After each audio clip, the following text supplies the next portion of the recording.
Dans certaines nuits d'Afrique, le silence n'est pas un repos. C'est un avertissement. Et Henna, ce soir-là, n'entendait plus les oiseaux, ni les voix, ni même son propre souffle. Elle entendait seulement le bruit du monde qui s'effondrait. Bienvenue sur Saga Africa, là où l'histoire de l'Afrique reprend la parole. Le ciel était rouge. Pas le rouge doux du coucher du soleil, non. Un rouge lourd. Épais. Un rouge qui sentait la fumée et la faim. Dans le village de Kandiala, niché entre savanes brûlées et champs abandonnés, la vie autrefois chantait. Les femmes pilaient le mil au rythme des rires.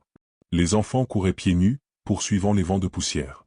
Les anciens racontaient les histoires, celles qui tiennent debout les âmes fatiguées. Mais ça, c'était avant. Avant que les fusils ne remplacent les tambours. Avant que les cris ne couvrent les champs. Henna avait 24 ans. Un âge où, dans un autre monde, elle aurait déjà choisi les tissus de son mariage. Un âge où elle aurait appris les secrets de sa mère, le goût parfait de la sauce arachide, le bon moment pour semer, le nom des étoiles qui guident les voyageurs. Mais Henna, elle avait appris autre chose. Elle avait appris à courir sans se retourner. À dormir sans fermer les yeux. À survivre sans vivre. Sa mère, Massira, disait souvent, une femme n'est jamais vraiment pauvre tant qu'elle garde sa dignité. Henna se souvenait de cette phrase. Elle la gardait en elle, comme une dernière braise dans un feu presque éteint. Mais ce soir-là, même cette braise vacillait. Tout avait commencé à l'aube. Un bruit sourd. Puis un autre. Puis des cris. Les hommes armés étaient entrés dans le village comme une tempête sans pluie. Rapide. Froid.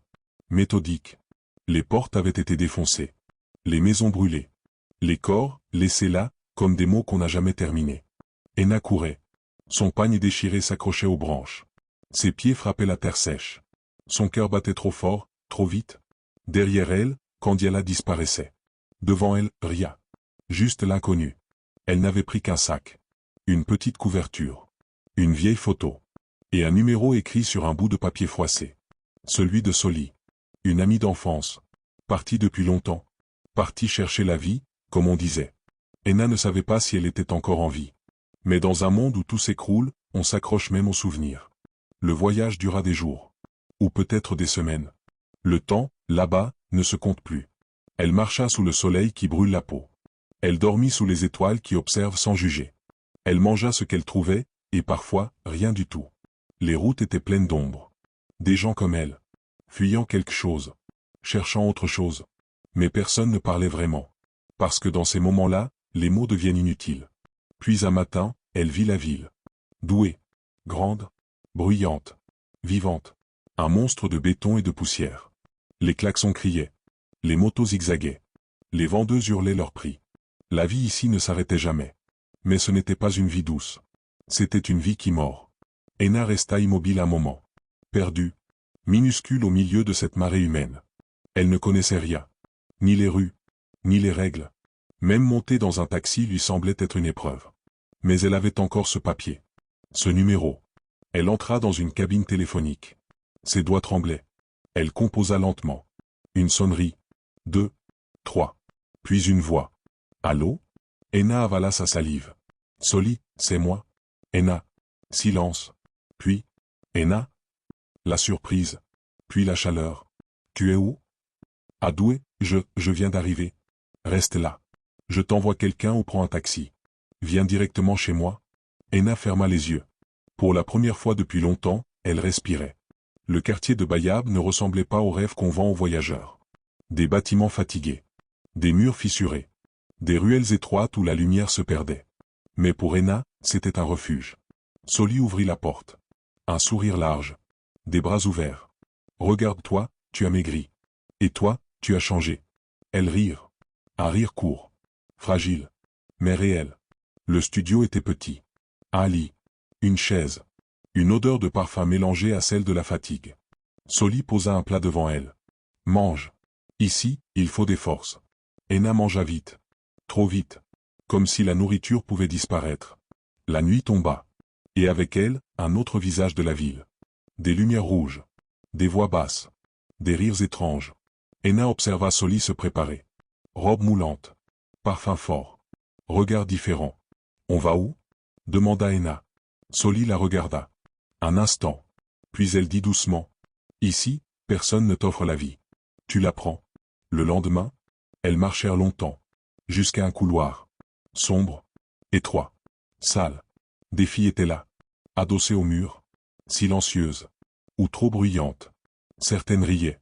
D'autres semblaient déjà parties ailleurs. Henna sentit son cœur ralentir. Soli, c'est quoi cet endroit? Soli ne souriait plus. C'est là que je travaille. Silence. Et c'est là que tu vas commencer. Le monde s'arrêta. Pas de bruit, pas de vent. Juste cette phrase, qui tombait comme une pierre dans l'eau. Henna regarda autour d'elle. Les visages, les regards. Elle comprit. Pas avec sa tête, mais avec quelque chose de plus profond. Quelque chose qui tremble quand l'âme reconnaît le danger. Le soir approchait. Et avec lui, les ombres. Henna resta là, debout, contre le mur, le regard bas, entre deux mondes, celui qu'elle avait fui et celui qui allait peut-être l'engloutir. Au loin, un homme apparut. Il marchait lentement, très lentement, comme s'il avait tout son temps, comme s'il savait qu'il allait trouver exactement ce qu'il cherchait. Et sans le savoir, Henna venait de faire son premier pas dans un piège bien plus vaste que la survie. Dans certaines villes, la nuit ne révèle pas seulement les visages. Elle révèle les vérités que le jour cache. Et à Douai, la nuit achète tout, même ce qui ne devrait jamais être vendu. Le premier client, Henna ne s'en souvient presque pas. Juste une silhouette, une voix basse, et ses propres mains qui tremblaient. C'est combien? Elle n'avait pas répondu. Pas parce qu'elle ne voulait pas, mais parce qu'elle ne savait plus qui elle était. Soli était intervenu. 15 000. L'homme avait payé. Et Henna avait suivi. Ce soir-là, elle est morte une première fois. Pas son corps. Non. Son regard. Après, il y a eu les autres. Les nuits qui se ressemblent. Les visages qui se mélangent. Les billets qui s'accumulent. 30 000 points 40 000 points parfois plus. Et chaque matin, elle se répétait la même phrase. Encore un peu, juste encore un peu, et je pars. Le quartier de Bayab avait ses règles. Ici, personne ne pose de questions. On survit. On ferme les yeux. On avance. Les filles parlaient fort. Riaient fort. Mais leur silence était encore plus bruyant. Parmi elles, il y avait Sandra. Toujours bien habillée. Toujours parfumée. Toujours trop parfaite. On disait qu'elle avait des maisons. Des locataires. De l'argent à ne plus finir. Mais elle était toujours là. Dans ce couloir. Toujours. Comme si quelque chose la retenait. Un soir, Henna lui demanda. « Pourquoi tu es encore ici, si tu as déjà réussi ?» Sandra sourit. Un sourire vide. Réussir, ça dépend de ce que tu es prête à donner. Puis elle s'éloigna. Et Henna sentit un frisson. Un de ces frissons, qui ne viennent pas du froid. Les jours passaient. Et l'argent entrait. Henna comptait. Calculait. Rêvait. Un petit restaurant. Des chaises en plastique. Une marmite qui bouillonne. Une vie simple. Une vie propre. Mais certaines nuits étaient différentes. Plus calmes. Plus lourdes. Comme si l'air lui-même retenait son souffle. Ce soir-là, le ciel était chargé. Pas de vent. Pas de bruit. Même les motos semblaient éviter le quartier. Henna était prête depuis 19 heures. Mini-robe. Parfum fort. Regard absent. Mais les heures passaient. 21 H. Personne. 22 H. Toujours rien. Son cœur commença à battre plus vite. Elle avait besoin d'argent. Il lui manquait juste un peu pour payer la caution de son futur local. Juste un peu. À 22 H. 47, elle regarda son téléphone. Toujours rien. Fatiguée, elle quitta le couloir. Et alla s'asseoir à l'arrière. Sur un vieux pneu usé. Elle leva les yeux au ciel. Seigneur, même un seul client, juste un. Minuit. Un bruit de pas. Lent. Maîtrisé. Un homme. Grand. Chemise blanche. Regard calme. Trop calme. Il s'approcha. Bonsoir. Henna répondit machinalement. C'est 25 000. Il secoua légèrement la tête. Je n'ai que 20. Silence. Puis elle soupira. C'est bon, viens. Ils marchèrent. Traversèrent le couloir. Montèrent dans une petite chambre. Un lit fatigué. Une ampoule tremblante. Un rideau déchiré.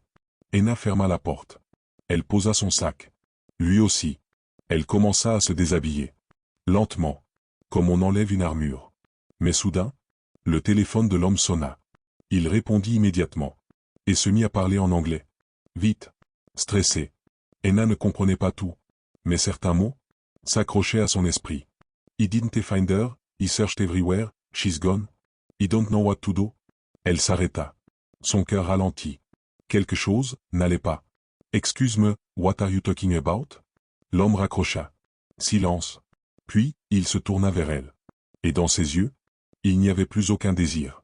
Seulement, une décision. Il s'approcha lentement. Très lentement. You are lucky. Henna fronça les sourcils. What? Il posa son sac sur le lit. L'ouvrit. Et le monde d'Henna s'arrêta une deuxième fois. Des liasses d'argent. Empilées. Compressées. Neuves. Trop d'argent. Beaucoup trop.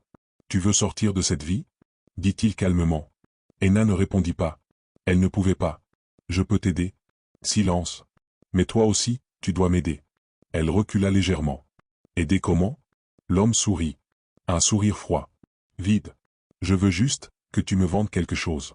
Elle fixa le sac. Puis lui. Quoi? Il répondit doucement. Tes préservatifs. Silence. Lourd. 1 à 15 000 francs. Henna cligna des yeux. Elle ne comprenait pas. Tu fais quoi avec ça? L'homme s'approcha. Baissa la voix. Je les revends à quelqu'un. Pause. Un marabout. Le mot tomba. Comme une pierre dans l'eau noire. Il utilise ça pour ses remèdes. Le cœur d'Henna commença à battre autrement. Des choses puissantes, très puissantes. Elle resta immobile. Mais au fond d'elle, quelque chose criait. L'homme sortit une photo. Une femme. Belle. Élégante. Tu la connais? Henna regarda. Son sang se glaça. Sandra? L'homme hocha la tête. C'est elle qui me fournit. Le silence devint insupportable. Toi aussi, tu peux le faire. Je paye cash. Tout ce que tu as. Il s'approcha encore. Trop proche. Mais il y a une condition. Henna recula d'un pas. Le marabout ne veut pas n'importe quoi. Il veut que ça garde ton odeur. Chaque mot était un poison lent. Pas lavé point, pas trop attaché point frais. Henna sentit son corps se figer. Même si ça fait 3 jours, je prends. Elle ouvrit la bouche. Aucun son. Tu peux devenir riche. Très riche. Puis il posa la question finale. Tu veux rester ici toute ta vie? Et là? Dans le silence? Dans la chaleur? Dans cette chambre étouffante? Henna comprit. Ce n'était plus une question d'argent. C'était un choix. Un choix entre survivre ou vendre quelque chose qu'on ne récupère jamais. Elle leva les yeux vers lui. Ses mains tremblaient. Son cœur criait. Et dans sa tête? Une seule pensée. Seigneur, c'est quel genre de piège ça? Il y a des marchés qui ne figurent sur aucune carte. Des transactions qui ne laissent aucune trace. Et dans ces échanges silencieux, ce ne sont pas les corps que l'on vend. Ce sont les âmes, petit à petit, sans bruit. Henna n'a pas répondu tout de suite. Le silence dans la pièce était devenu épais. Presque solide. On aurait dit qu'il collait à la peau. L'homme attendait. Calme. Patient. Comme quelqu'un qui savait déjà que la réponse finirait par tomber. Henna serra les dents. Je dois réfléchir. Il hocha la tête. Sans insister. Je repasse demain. Puis il ferma son sac. Et quitta la pièce, comme s'il n'avait jamais été là. La porte se referma. Et avec elle, une partie du monde d'Henna. Cette nuit-là, elle ne dormit pas. Allongée sur le matelas dur, elle fixait le plafond fissuré. Chaque fissure ressemblait à un chemin. Un chemin qui partait, mais ne revenait jamais. Dans sa tête, les voix se mélangeaient. Celle de sa mère, ne vends jamais ce qui te reste quand tout est déjà perdu. Celle de Soli, ici, on ne choisit pas. On s'adapte. Et celle de l'homme, tu peux devenir riche. Riche? Le mot tournait. Encore, encore, encore. Le lendemain, le soleil était brutal. Un soleil qui écrase. Un soleil qui ne pardonne rien. Henna sortit tôt. Elle avait besoin d'air. Besoin de marcher. Besoin de penser. Les rues de Douai étaient déjà en mouvement. Les vendeuses criaient leur prix. Les enfants couraient entre les motos. Les klaxons dessinaient une musique désordonnée. La vie continuait. Toujours. Même quand la tienne s'effondre. Elle marcha longtemps. Sans direction. Jusqu'à arriver devant un petit marché. Un de ces marchés qu'on ne remarque pas, mais qui contiennent 1000 histoires. L'odeur du poisson séché. Le piment qui brûle les yeux. La poussière qui colle à la peau. Tout était là. Brute. Vraie. Vivante. Elle s'arrêta devant une vieille femme. Mama Kadiatou. Connue dans le quartier. Pas pour vendre, mais pour voir. Ses yeux étaient vieux. Mais lucides. Trop lucides. Tu es perdu? Dit-elle simplement. Henna sursauta. Non, Mama Kadiatou leva la main. Ne mens pas. Ton ombre parle pour toi. Silence. Qu'est-ce qu'on t'a proposé? Henna resta figée. Comment elle savait? Ce genre d'homme, je les connais. Continua la vieille. Ils ne viennent pas pour acheter ton corps. Ils viennent chercher ce que tu ne comprends pas encore. Henna avala sa salive. Il a parlé d'un marabout? Le visage de Mama Kadiatou changea. Pas de peur. Non. Quelque chose de plus profond. Alors écoute-moi bien. Sa voix devint plus basse. Plus lourde. Ce que tu touches, garde ta trace. Ton odeur, ton énergie, ton passage. Le vent souffla légèrement, soulevant la poussière autour d'elle. Et certains hommes savent utiliser ça. Henna sentit un frisson remonter le long de sa colonne. Ce n'est pas de la magie comme dans les histoires. C'est pire. C'est réel. Silence. Ils peuvent attacher quelqu'un. Le rendre malade. Le faire disparaître, sans qu'on comprenne pourquoi. Henna recula légèrement. Mais, pourquoi moi? Mama Kadiatou la fixa. Longtemps. Parce que tu es nouvelle. Parce que tu es pure dans ce monde sale. Et parce que tu n'as encore rien compris. Chaque mot était une lame. Sandra, murmura Henna. La vieille soupira. Elle a commencé comme toi. Avec un seul oui. Le marché semblait soudain plus sombre. Et maintenant? Mama Kadiatou détourna le regard. Maintenant, elle ne décide plus de rien. Le silence retomba. Henna sentit son cœur battre plus fort. Si j'accepte, je peux partir d'ici. La vieille éclata d'un rire sec. Partir?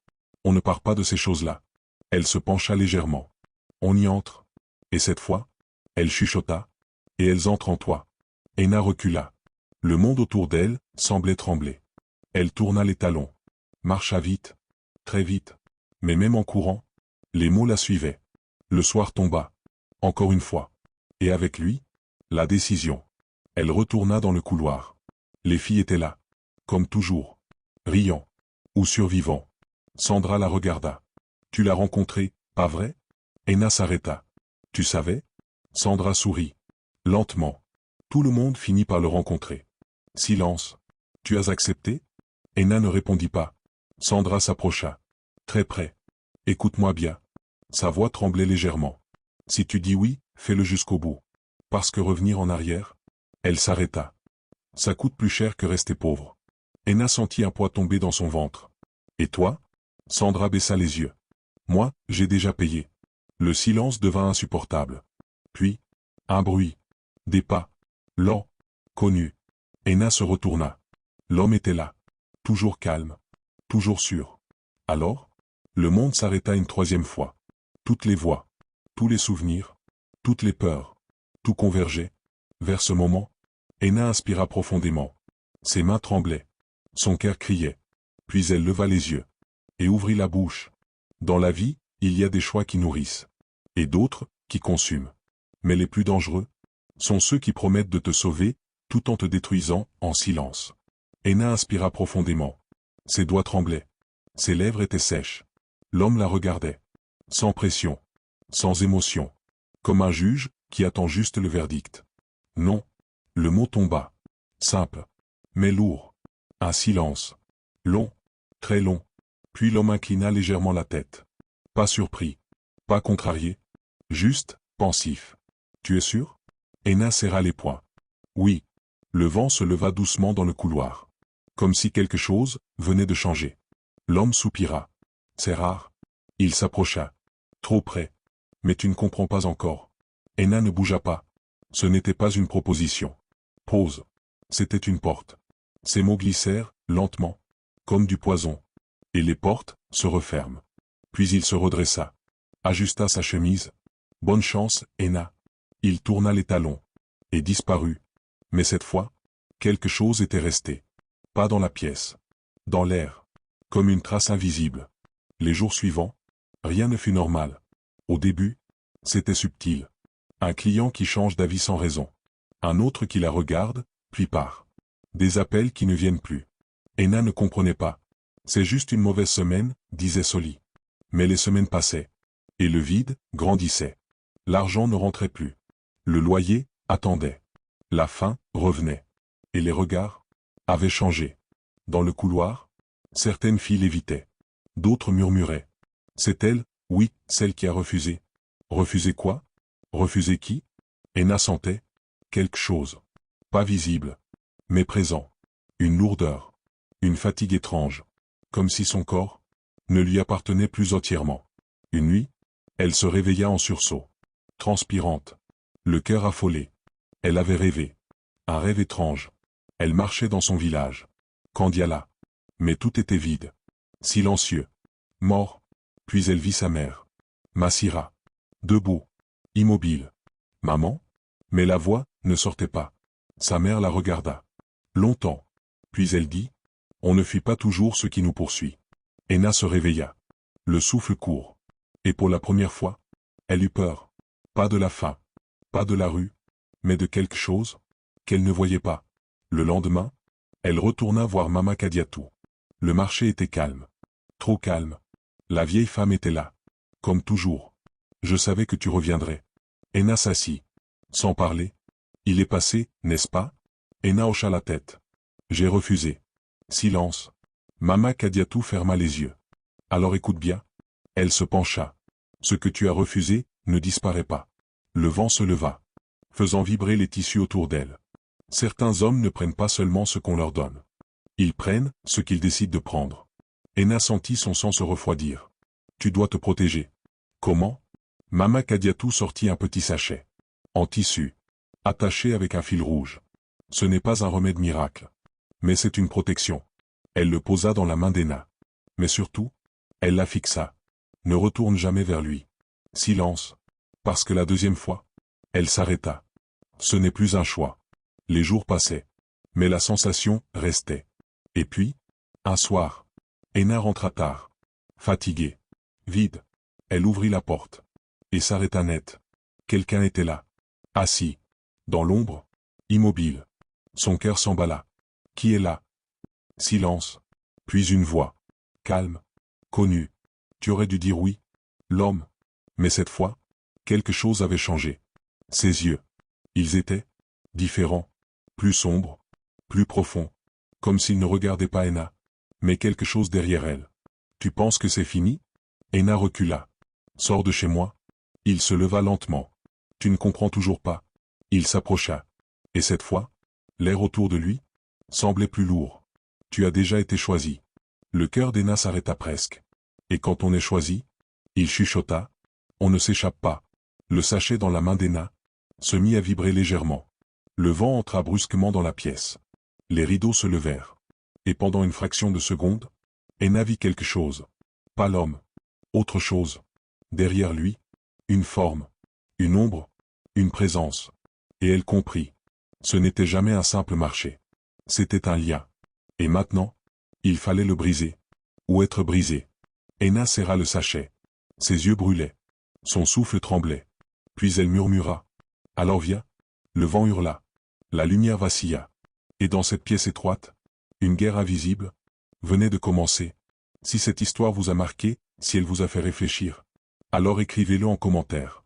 Partagez cette vidéo, parce que certaines vérités doivent être entendues. Abonnez-vous, pour ne jamais manquer les histoires que l'on ne raconte pas assez. Et surtout, si vous êtes fier de l'histoire africaine, écrivez en commentaire, l'Afrique raconte. Saga Africa, là où l'histoire de l'Afrique reprend la parole.